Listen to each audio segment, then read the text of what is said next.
going on? Ponce Construction here at Project 20.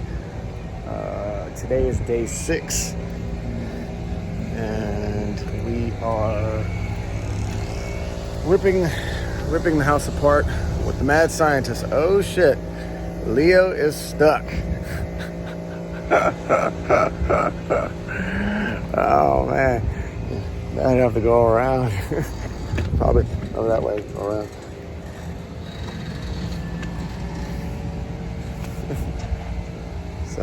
So there's our good old buddy Leonardo. The problem is with, like I said, the street here, no parking. So let's see. He's probably pissed off. So the idea is I got to put a driveway here. Anyway, so as you see, kind of like right up here at the top of the roof, we're gonna kind of kick it out like that, kind of go up here and then go that way and that way. Kind of stupid when you're doing it like this. Anyway, so the issue that we're having here right now is we're having an issue with the 6-inch sewer line, which is connected to the neighbor's yard. So we're having an issue actually getting our own proprietary clean out because we found the old clay lines, but we're trying to tie into the clay lines. So we got to destroy them. And then from there, we got to take the fence down. And then from there, we got to probably break the sidewall, pour a driveway, and re-beam the house. So we're in the process of re-beaming the house right now. And then all the joists have to come out, like Ernesto was saying. Like I think he said almost greater than 60% of the joists are bad. And so we got to, and then we changed that. I think like more than half of the beams were bad. And so I'll give you a play-by-play. Ponce Construction's Project 20, day 6. So out of all of our lumber here, and we are bracing the house. So when we start putting the beams in and start taking the joists out, the house doesn't collapse. And then we have the plumber here, so we have our plumbing certificate up on the wall. So when we start taking apart these joists, we're bracing it so the house doesn't fall apart. As you see right here, same situation. And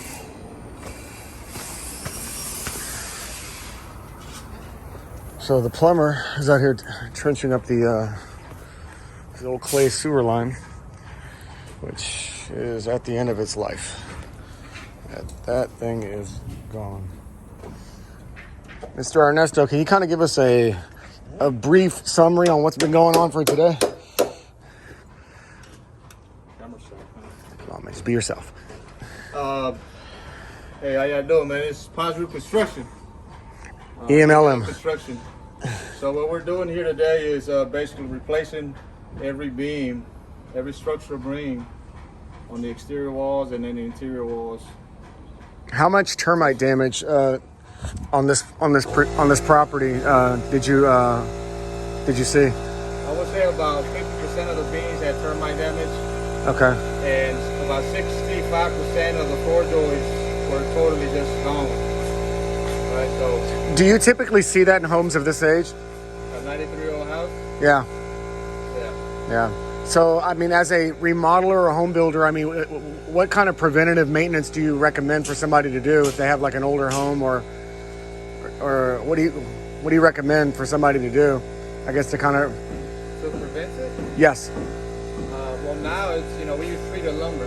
Yeah. So none of this back then was treated.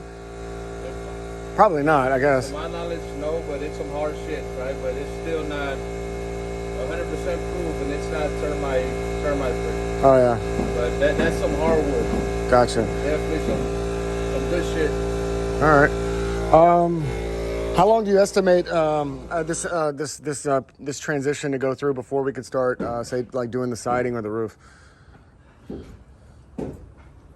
I would say a week and a half. Okay. Yeah, it's like, doing brain surgery. Yeah. Well, like I was saying before, like you don't want demolition crews taking apart your house. You want framers taking apart your house, right? So they have a knowledge on, you know, how to take it apart correctly and how to remedy something without destroying it. Right. So once we get all these beams in, now the foundation guys have to come and level the house. Yeah. And then we can start setting our subfloor. Yeah. And building I have a quick question. I was thinking a third bathroom. Like, do you think if it's a possibility, just maybe from here to here to maybe notch that wall, maybe it's just 3-4 feet? Does that make sense to you, or just don't do it? I was considering maybe doing a third bathroom because there's just so much space here. The problem is that you have to find your actual property line, and if you get within so many feet of the property line, then it has to be fire rated. Meaning, so I would have to use like fire rated siding, fire rated drywall. Use 5/8 drywall, then plywood and siding, and then no overhang whatsoever. Gotcha. Just straight up siding, fascia, that's it. Okay, so the whole thing would have like a hip coming off of it, or what do you call it, where it goes down to the 45? You have a gable, and then it will go straight up. Okay. All right. It was just something I was kind of considering because I'd like to add a third bathroom to the house.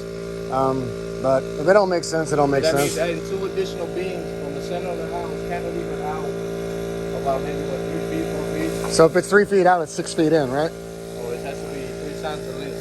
So it'll be 9 feet? That's 9, but we don't have anything at 9, so we have to do go 15? So Gotcha. All right. 16 feet. Yeah. And then 16 feet for that 3. 4 feet max for cantilever. Gotcha. All right. Cool. Woo, we have our work cut out for us. You're doing a fantastic job, man. Thank you for everything. You want the beds, you gotta hire the beds. You're right. You're right. Day 6.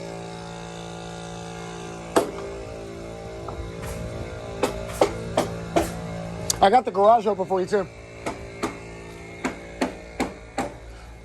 So, question: the clay. Are we going to replace that clay line, or that clay clean out, or sewer line? Are we going all the way to the street? I'm pretty sure to the main connection. I have a question. Did you see that 1 6-inch connection that's over there on the neighbors? Is that our connection, or how do we access that? Connected, but I don't know if it runs across to the yard. That's kind of what I was concerned about. So, I stopped right there, and I was gonna call you right now. yeah, because I saw there's a 6-inch line, but it's going at a diagonal, but it's going into the culvert, and I'm like, I don't know, that might be encroachment. So I'm like, I don't know what we do there. So I'm gonna expose it real good right now to see it, make sure it's not like a combination. Okay. Cool. So hopefully it doesn't go across there. Right. So We did one like that, and it did run across the neighbor's yard. So we have to do like a lateral, or can you tap into it, or what does the city require you to do if you're trying to do a? I don't know what Leo talked to, because he called the city, but that guy was okay with us going through his yard. He was? Yeah, but this might be a difference. No, because I already heard like some woman was over there and she wasn't very pleased. So I don't know, but we haven't touched her yard. We haven't done shit. So all right. Hopefully it doesn't go so far. All right. Cool. But when I uncover it more, I'll give you an update. If it's possible, because what I want to do at a later date is I possibly want to build this into like another apartment. So if we could maybe just do like a clean out or something to like a 45, just like right there, just like where we can maybe do a catch off. Yeah. And then because I think I want to build a second story on this. I want to build it out. You gonna do something on this one too? Yeah. Yeah, to try it later on. At least we're already roughed in. So, go. Cool. Thank you, bro.